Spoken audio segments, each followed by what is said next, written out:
আশঙ্কিত বা আতঙ্কিত আমরা শুনছিলাম শিক্ষার্থীদের কথা। আমরা একটু আপনার সঙ্গে একটু কথা বলার চেষ্টা করছি। আপনাদের এখানে যে উত্তপ্ত পরিস্থিতি তৈরি হলো, আপনি এখানে ছিলেন কিনা?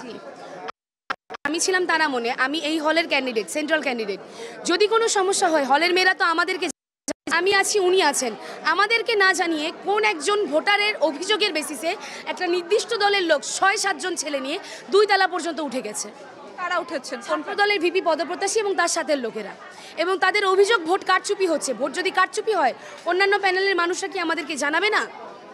আমাদের প্যানেলের আমাদের পোলিং এজেন্টরা তো আমাদেরকে জানালো না, তাহলে তারা কোন অভিযোগের বেসিসে এই পর্যন্ত উঠেছে? এবং প্রশাসন এখানে নিরাপত্তা দিতে এতটা ব্যর্থ কেন, এটা আমাদের। আপনি একজন প্রার্থী হিসেবে রিটার্নিং অফিসার কিংবা পোলিং অফিসারদের সঙ্গে কথা বলেছেন কিনা, এটা কিভাবে?